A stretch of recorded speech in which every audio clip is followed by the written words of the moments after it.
July 2017, Feld Motorsports would inform Mattel that they would not be renewing the license, which ended December 31st, 2018. While the real-life truck was unaffected and continued to run strongly throughout 2017 until December 2018, the same treatment was not given to Master Jam's toy line. This would lead to the sour end of a once prosperous relationship and the formation of arguably Master Jam's biggest rival, Hot Wheels Master Trucks Live. So today, we follow up on the evolution of Hot Wheels as we talk about the rise of Hot Wheels Master Trucks Live.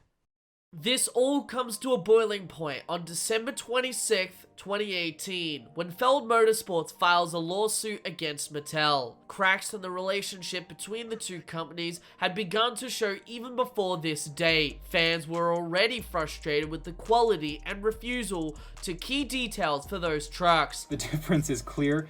This is accurate to the real truck. This entire casting is pretty much the exact truck's original render, and this is, I have no idea what they thought they were doing with this. And then, of course, as Master Jam is still partnered with Hot Wheels and seeing out the end of their licensing agreement, Hot Wheels announces their new toy line, which seemingly takes all the spotlight and shelf space away from Master Jam toys. This lawsuit reveals a lot about how the company had acted following the licensing agreement not being renewed. This 52-page document describes a lot, and I highly suggest you read it for yourself. A link is in the description. This suit's primary points are as follows. Mattel acted in bad faith, deliberately and secretly undercutting and restricting the supply of Hot Wheels Master Jam toys to retailers. They would start diverting the use of manufacturing molds for the new Hot Wheels Master Trucks toy line. And this new line of toys includes trucks with infringing designs confusingly similar to the distinctive trade dress of some of Feld Motorsports' famous monster trucks. Let's begin with Mattel's bad faith conduct. According to the lawsuit, part of the merchandise licensing agreement with Feld Motorsports states that they were obligated to continue supplying retailers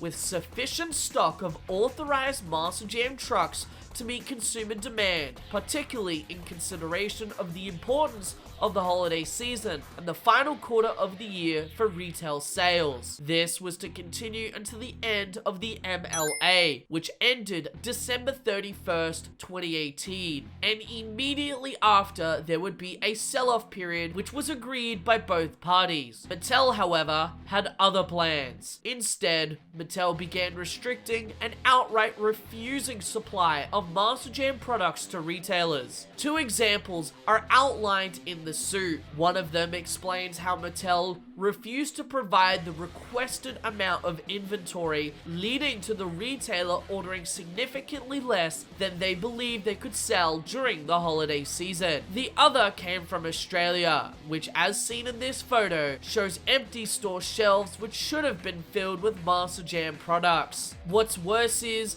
when Feld Motorsports caught wind of this bad faith conduct and informed Mattel their knowledge of their unlawful conduct and was required if such conduct occurred, Mattel continued to act in bad faith and refused to cure the breaches in the MLA. Anytime Feld required and requested for inventory numbers, Mattel outright refused, and yet they still had the gall to tell them that what they were doing was commercially reasonable.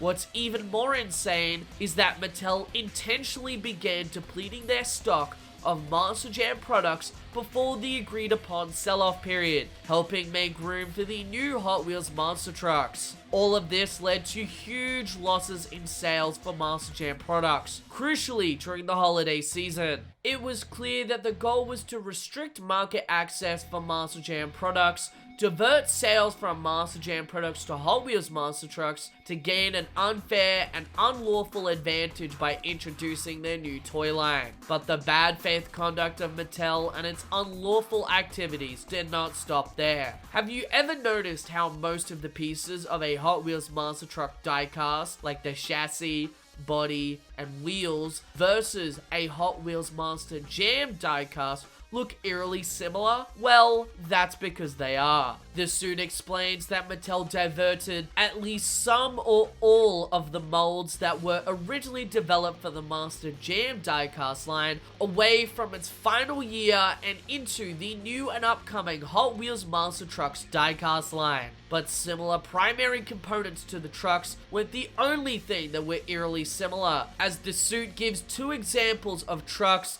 that infringed on Feld's famous IPs. On page 14, it is shown that Bone Shaker and Hotweiler are the two infringing designs. The suit notes that these trucks, mainly their designs, infringe on the trade dress of Gravedigger and Monster Mart Rottweiler. Trade dress is an extension of trademark protection and is defined as the characteristics of the visual appearance of a product or its packaging that signify the source of the product to consumers. Earlier on, the suit explains in great detail what characteristics of their trade dresses entail, which you can see on screen. With this in mind, it's evident to see that Hot Wheels intentionally redesigned their trucks to possibly confuse consumers into believing that these trucks are affiliated with Monster Jam. But the infringing designs don't stop there. Bone Shaker was a further point of controversy, as the suit points out a virtually identical Bone Shaker in size and shape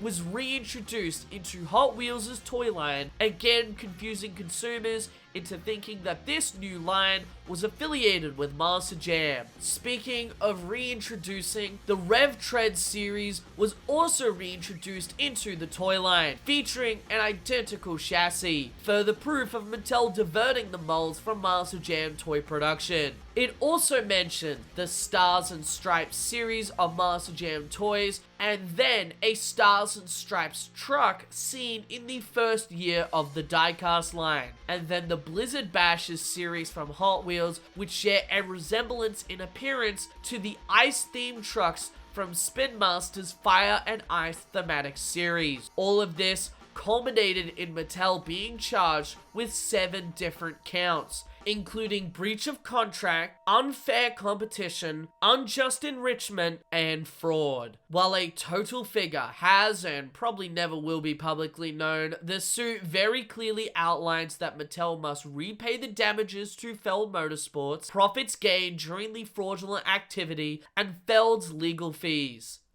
Even after the settlement of the lawsuit, Mattel was still finding a way to get back at Feld Motorsports. It was soon announced that in conjunction with the new Hot Wheels Monster Trucks toy line, they would be starting up their own tour, aptly named Hot Wheels Monster Trucks Live. Established in November of 2018 by Raycom Sports and Legacy Motorsports Events, the joint venture would see the tour have 5 Hot Wheels original trucks brought to life, running on top of various independent trucks, with Bigfoot joining the tour. Yes, the truck that helped Hot Wheels get into the monster truck business was now an important part to the growth of Hot Wheels Monster Trucks Live in merchandise and for competition purposes. But that's not all. Upon the announcement of the new Hot Wheels Monster Trucks Live tour, many of Feld's employees would jump ship and start working for Hot Wheels. It's even revealed in the lawsuit that Legacy Motorsports Events co-founders are former Feld Motorsports executives. And if you don't see the problem with that, let me break it down for you. It's unclear as to whether or not Raycom has produced a monster truck show before. However, now they have access to staff who have lots of experience and expertise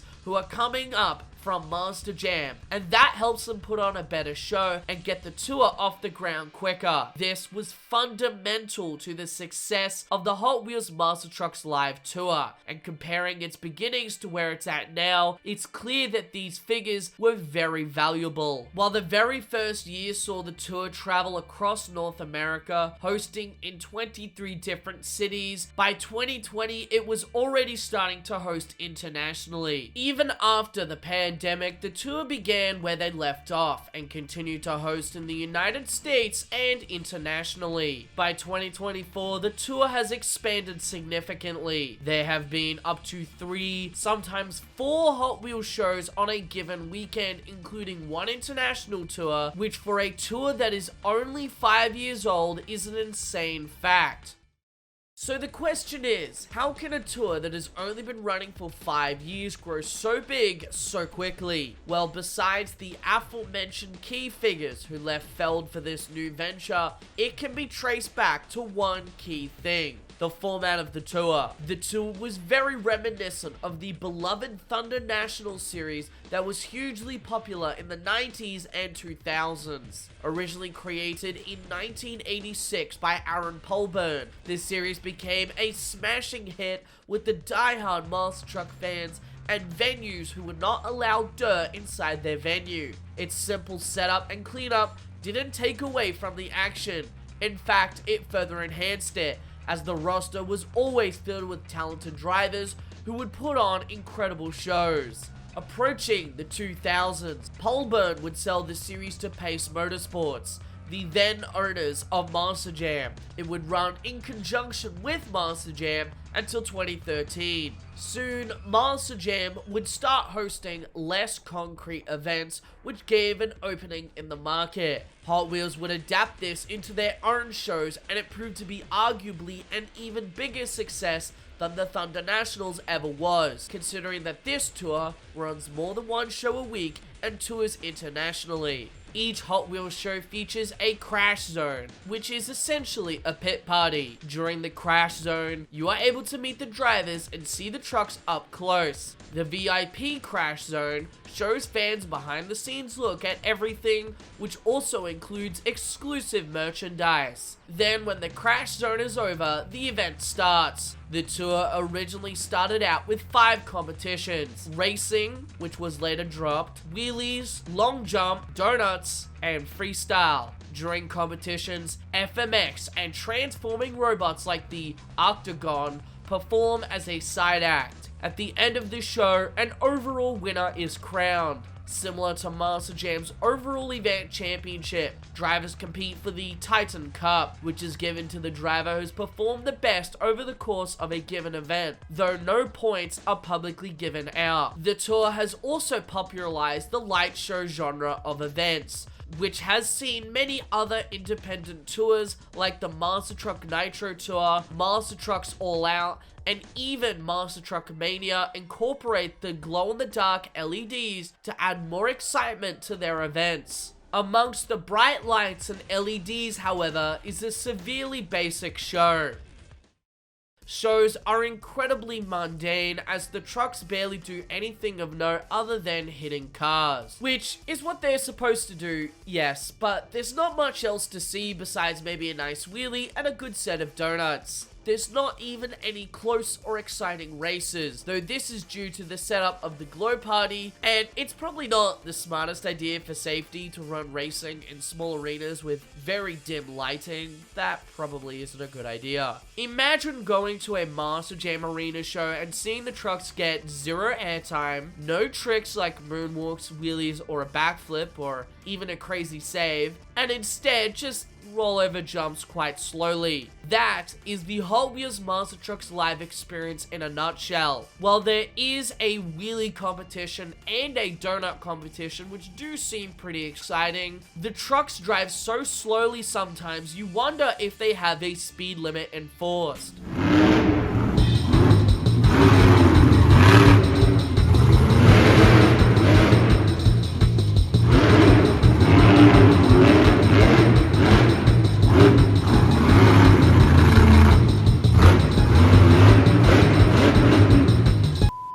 That's it? That's Gunksters Freestyle? The presentation to the event is also one that many will moan and groan over. While Monster Jam is often presented as a legitimate sporting event, while also being family fun entertainment and something all families can enjoy, Hot Wheels completely leans into the family fun of their shows. This leads me into my personal belief of why the tour exists: to sell its merchandise. While Monster Jam and most other independent monster truck tours of course have a focus on selling merchandise, at Hot Wheels Monster Trucks Live it is blatantly obvious that they are focused on the younger demographic and selling this merchandise with less focus on the quality of competition. Other than Bigfoot, all of Hot Wheels' trucks that run on the circuit are all Hot Wheels' own names. Even then, Bigfoot is just as big in Hot Wheels' merchandise as trucks like 5 Alarm and Bone Shaker, and it seems a new truck debuts every year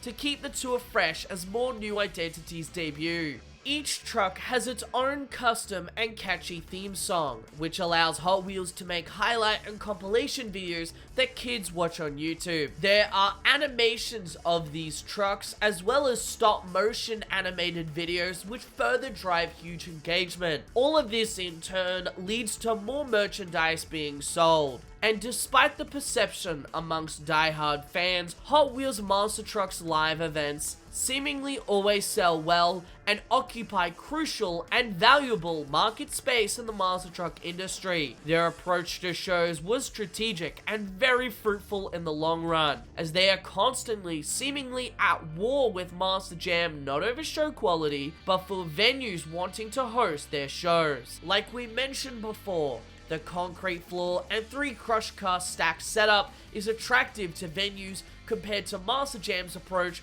of having to bring in dirt. This is why Hot Wheels has expanded so quickly and hosted so many shows over its tenure. Not everyone wants to bring dirt inside their venue. Why bother with all the cleanup of dirt if all they have is pieces of the crushed cars? This seems to have even led Monster Jam to create their own alternative to Hot Wheels' events. This in the formation of the Ramped Up series. This series aims to replicate the action of a regular Monster Jam arena event with a large metal pod named the Monstergon, a 6-sided jump with different disciplines that allow for tricks like wheelies, moonwalks, and backflips to be performed despite the lack of dirt.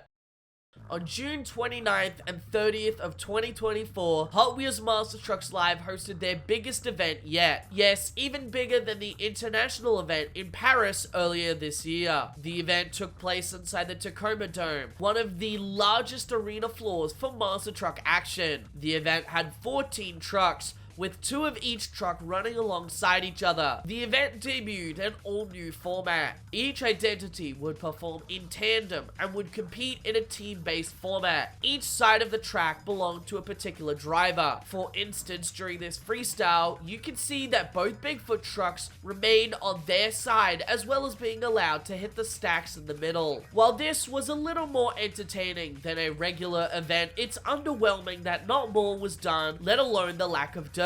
While the show in Paris utilized dirt out of necessity, reportedly the arena instructed them that they must use dirt. To me, it seems that if their target audience, younger kids, enjoy the show regardless of quality or the opinions of us older fans, then this format may be what they use for future stadium events, and the tour does seem to be heading in that direction. The tour is definitely evolving, and it's very clear that they are succeeding even amongst the criticisms from the wider monster truck community. The story of Hot Wheels and Monster Jam, while nowhere near over, is one that is such an intriguing story to tell. No one could have predicted the 2 companies that worked together for 18 years would end their partnership on such sour notes, let alone would Mattel, a multi-billion-dollar company, act in such a petty way. Hot Wheels Monster Trucks Live seems to have been born out of spite for Monster Jam changing licensees. Mattel took advantage of this split to help hinder market access for Feld Entertainment, which was instrumental in growing their new toy line, which I would assume has been marginally more successful than their venture with Monster Jam, and even more important, in the growth of their tour. In some ways, the split might have been beneficial for both parties. Yes, Feld could have easily gone without the giant loss in profits due to Mattel's fraudulent activities, but look at it from this point of view. Fans were already frustrated over the lack of detail from Hot Wheels, and Spin Master has almost always succeeded in this goal in every way. In In fact, Spin Master has an even bigger role in Monster Jam than Hot Wheels ever did before. Spin Master's Monster Jam toys are constantly tied into the real-life circuit, whether it be through new truck designs or paint schemes or the playsets that inspire a real-life stunt. But it's not just positives for Monster Jam. Hot Wheels is a creative company, and with them being able to create their own diecast line, it's clear that their creativity has shined through in this new series. Well, minus the Gravedigger Rottweiler knockoffs and, oh boy, whatever the hell this is. Running as a competitor on the tour is also probably a great deal too. Trucks rarely crash or flip over, and I imagine damage or wear and tear to the trucks is minimal, making it easier for teams to run in, and probably a lot cheaper with a bigger payday, but that's just my assumption. By far, however, the best quality of Hot Wheels monster trucks is bringing the iconic Bigfoot back into the main event spotlight. It's hard to admit that following its split from Monster Jam in the late 90s, the truck has fallen further away from the spotlight, leaving only its dedicated fan base. Now, with Bigfoot being such an integral part to the tour in both merchandise and competition, it's given Bigfoot a much needed push back in the main event spotlight, and a new generation of fans who can appreciate the big blue Ford. In some ways, maybe this split was for the best. And well, that is all we have for you today. Thank you all so much for watching, and I'll see you all soon with some more Monster Truck content.